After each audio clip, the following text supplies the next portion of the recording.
leyli lele woni jamma gu wonnare nyalawma jengude jewde deleyade salidana yelo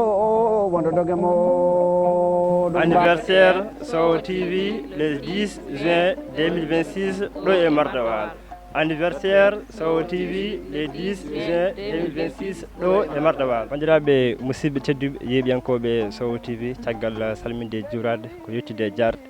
eɗen gandi paaɗen koye événement baɗɗo fayida woni le 10 juin 2026 oɗo mo gonɗen ɗo e Mardawal. Ko kewi ko jogoɗo kewde ko anniversaire mawɗo mo Sow TV, taw ko première édition ɗo e Marde Tule Ole ɗo bawol feccipoɗe feccen aynaɓe. En jii wonɗo ko rewɓe fulɓe worɓe fulɓe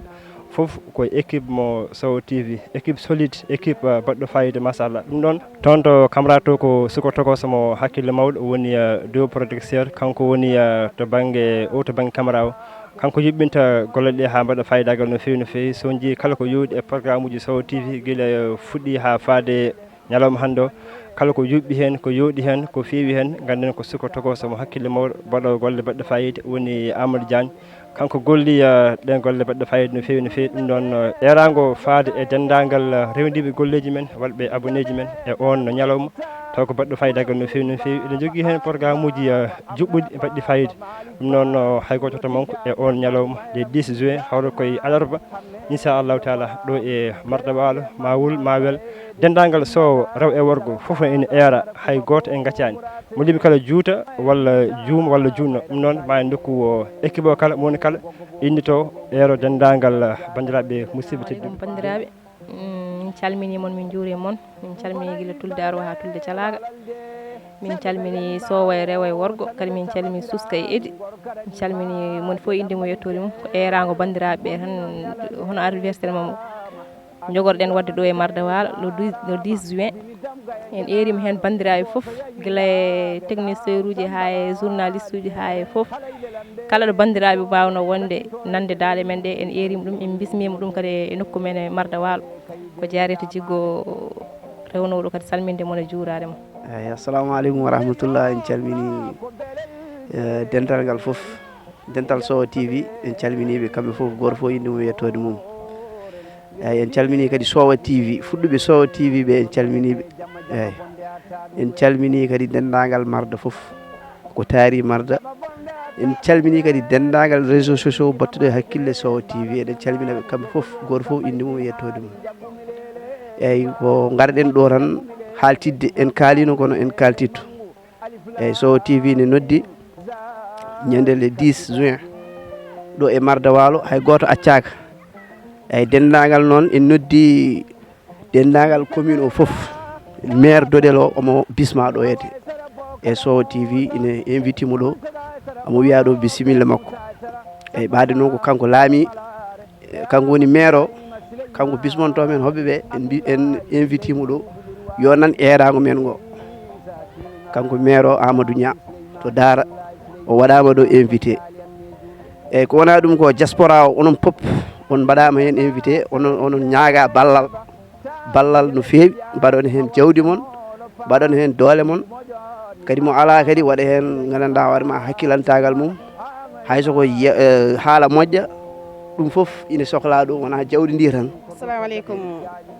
Sow TV, min calmini mon e kuuɓal, min beltini mon, min ñaguini mon kadi Allah moƴƴere.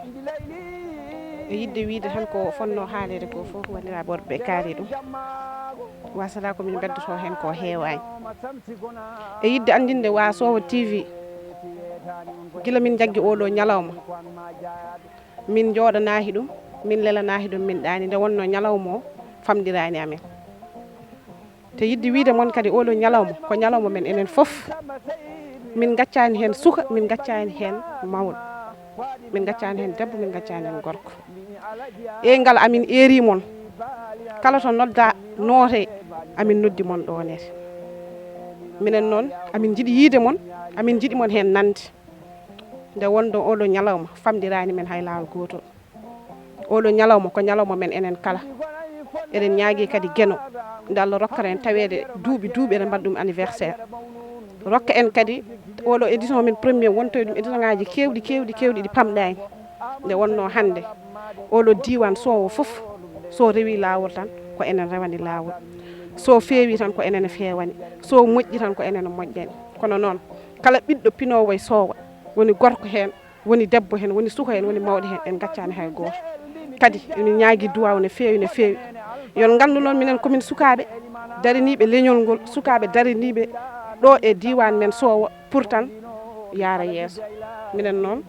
min darinima hande ummade ummidal pour Sowo TV waɗande en programme poɗɗo ni wadde noon en gaccani hay goto en gaccani hen suka en gaccani hen mawɗo min ñaaguima hen ballal min ñaaguima hen era kono kadi mbiɗa yiiɗi wiide moon onon ɓeeɗo amin jogui hoɓɓe nani hen ne poti arde hoɓɓe ɓe noon ko surprise kala jiɗɗo andude hoɓɓe ɓe ko holɓen so ni yonti yo tawtoro oɗo ñalawma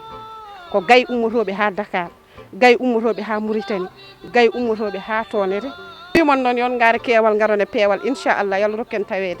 ya barka Cheikh Oumar. Assalamu alaikum wa mardanaɓe mi salminimon onon groupe Sow TV onon fof mi salminimon anniversaire Sow TV wara le 10 juin 2026 onon fof on tawore en jarama. Assalamu alaikum Sow TV en calminama onon fof on invitama anniversaire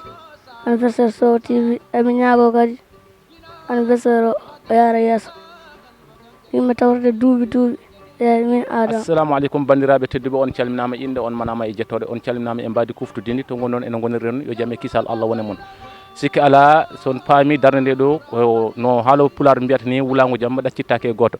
nde tawno darɗen ɗo ko darde tigui tigui yidde tintinde bandiraɓe hol programme gonaɗo o noon ko programme Sowo TV baɗowo le 10 juin bandiraɓe fof noddama e kuuɓal kadi noddama funnague hirnague rewo e worgo sahal e ɓaleri en noddi kala initortoɗo ganduɗa henne inde pulagu noddama e oɗon ñalawma tigui tigui tawi ko ɗo e cuuɗi men Marde Walo hay goto noon faltaka so wiyama Sowo tan ko tulde arwa ha tulde calaga e jokli mum foof ko ɗum woni Sowo ɗum noon ganduɗa henne eko wona ɗum foof on noddama e oɗo ñalawma nde garton kawrane o ñalawma ganduɗa henne jiyon hen eko yoodi e fina tawa aada e cosaan foof ma yaltine oɗo ñalawma tawi oɗo ñalawma saabi ɗum ko ñalawma Sowo TV bandiraɓe on noddama hen e mbadi koftudinde amin noddi noon ganduɗa henne kala joguiɗo miijo moƴƴo e joguiɗo darde moƴƴere e joguiɗo golle moƴƴe e ganduɗa henne ine nodda e oɗo ñalawma saabu no wiyatno kadi ko doole ndentata gona